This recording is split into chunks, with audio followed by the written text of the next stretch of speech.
Hello everyone, I'm Karim Mohammed as usual, and tomorrow actually we're going to have a math exam and I just wanted to cover the topics really quickly.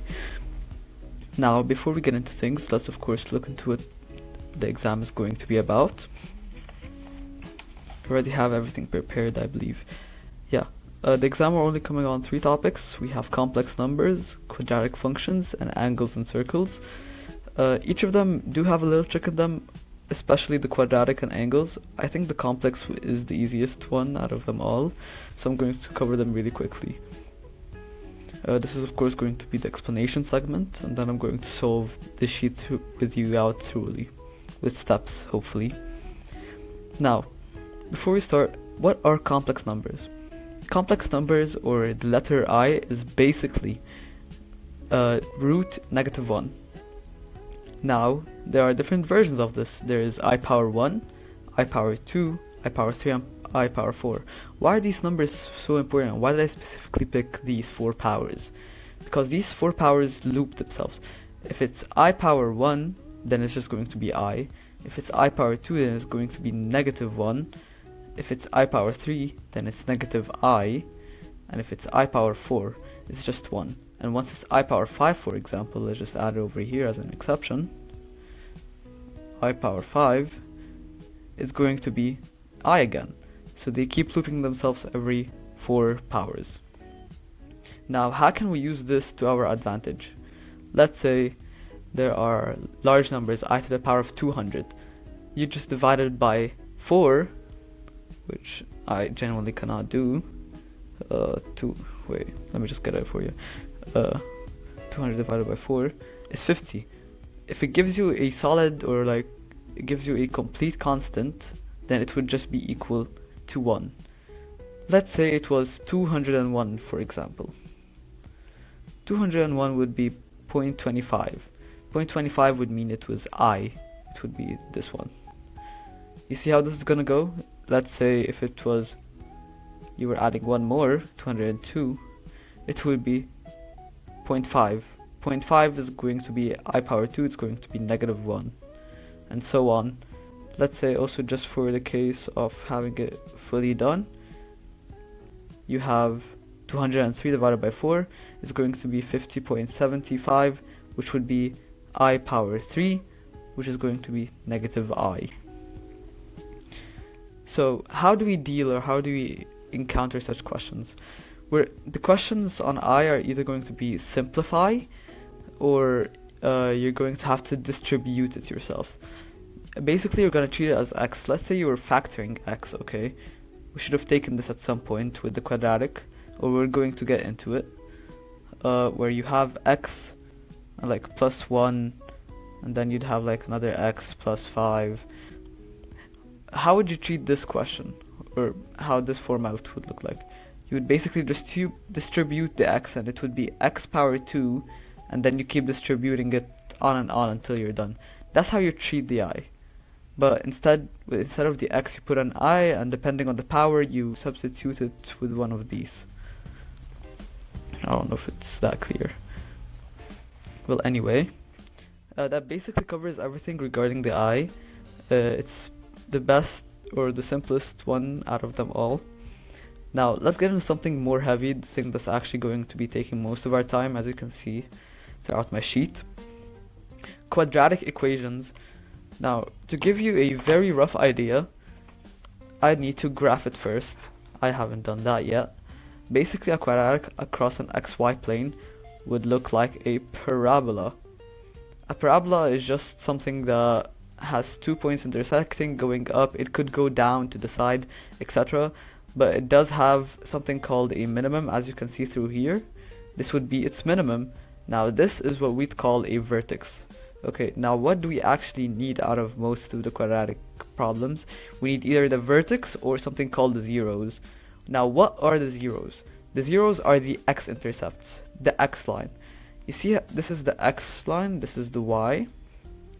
And anything intercepting that throughout our parabola, for example this here and here, both of these two would count as our zeros, thus solutions. Now with that said, let's go on to see the different kinds and equations that we have with quadratic equations. You have three forms. They all lead to the same answer, but they're just different ways of presenting the quadratic equation. We have the standard form, which is ax to the power of 2 plus bx plus c. Of course, a, b, and c could be any number. Then you have the vertex form, which from its, I guess you could like infer that this would help us the most with the vertex. If the question asks you for the vertex and it's given to you in vertex form, all you have to do is switch the sign of the b.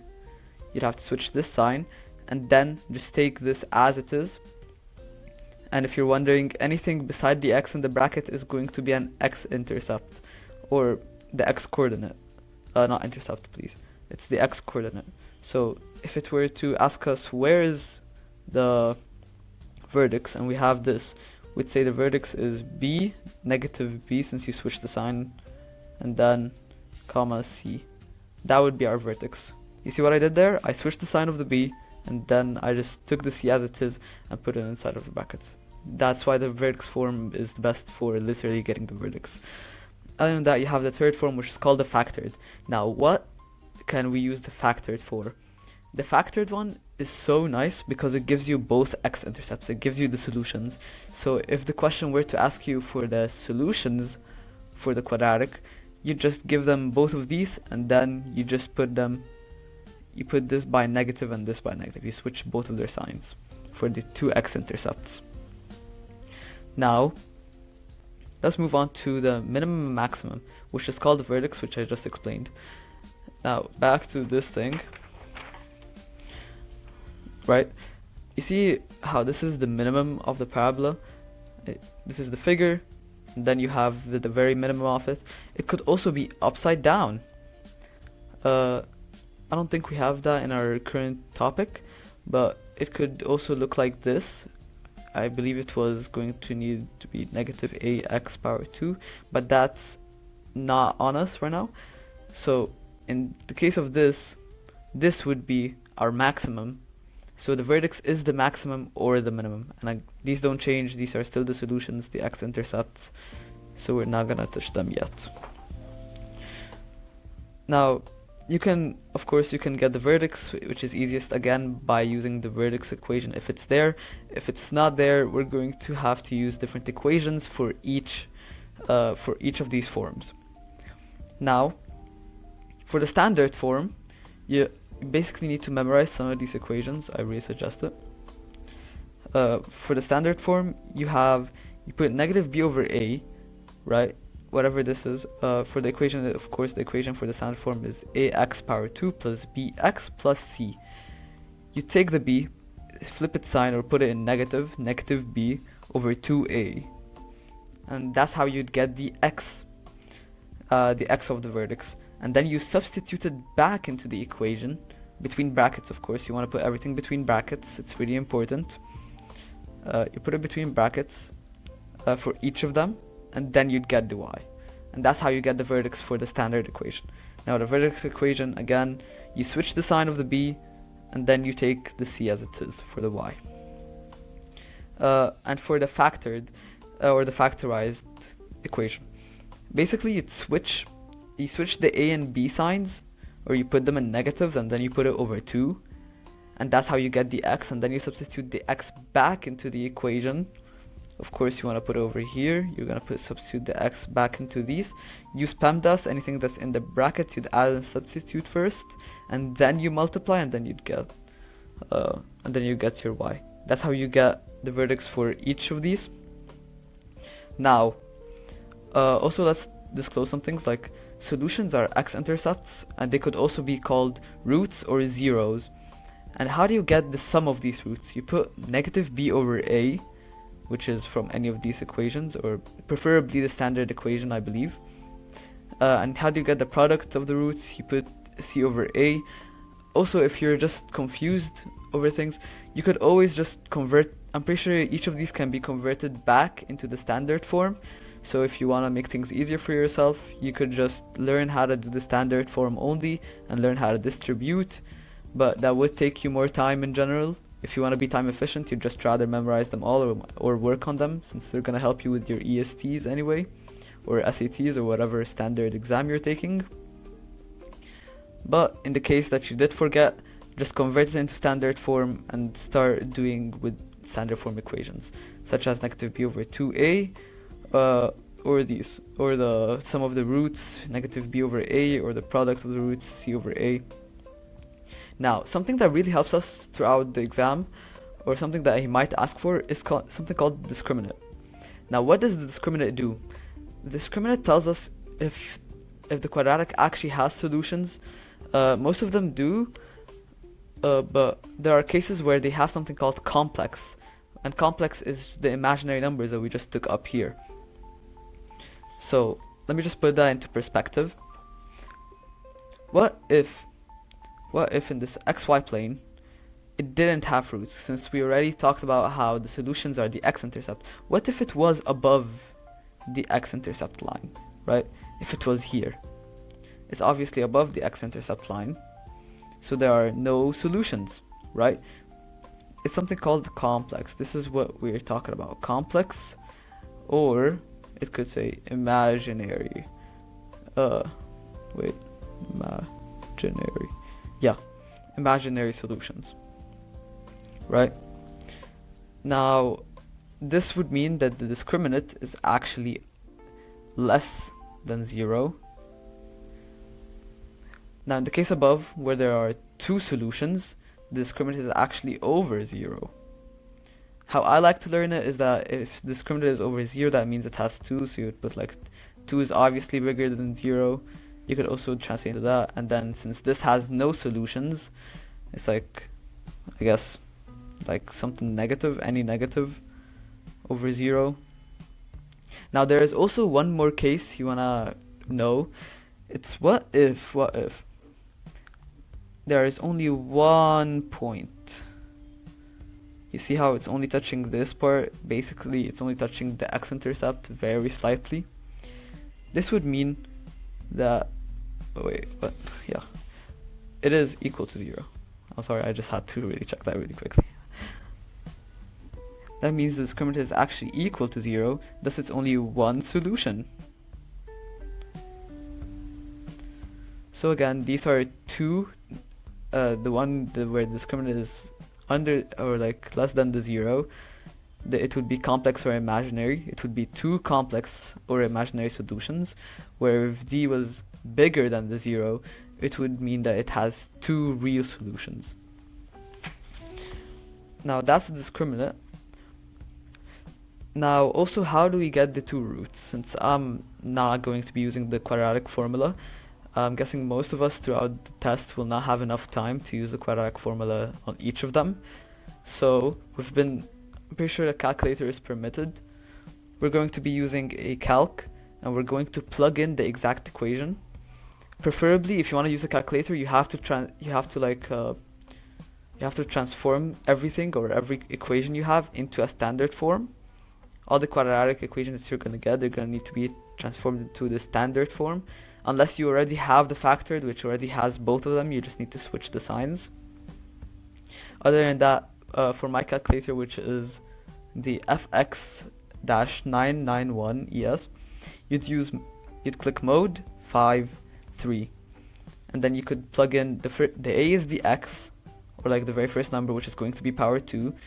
If you also forget, it does show you. Let me just get that closer. Yeah. As you can see, we're gonna be clicking on number 3, where it has ax power 2 plus bx plus c. That's what you're gonna be using most of the time. Now I'm pretty sure that's everything for this side, and that's the first part of. That's going to be the end of our quadratic, I'm pretty sure, or at least I hope so. We will be coming back to this sheet if we need something else. Now, the last thing that we're taking this quarter is going to be circles. Circles are all about memory, or like memorizing the formulas and all. Now the arc length, it's basically telling you, oh, what's the length of this whole arc? Not the area, just the length. The length, how you get it is you put theta. Theta is like whatever angle this could be, over 360, which is the whole circumference of the circle, or like the area, times 2 pi r, and that's how you get the arc length. Now what if we're talking about the area? The area of AOB, which is of course this, the whole part of this, the whole sector, is going to be theta, whatever angle again, times pi r power 2. Of course, something you want to know is that the circumference of the whole circle is 2 pi r, and the area is pi r power 2. And the total circle angle is 360. A single line is 180. Let's say if this was a hemisphere, a straight line would be 180, but since this is a full circle, this is 360. Now, what about angles?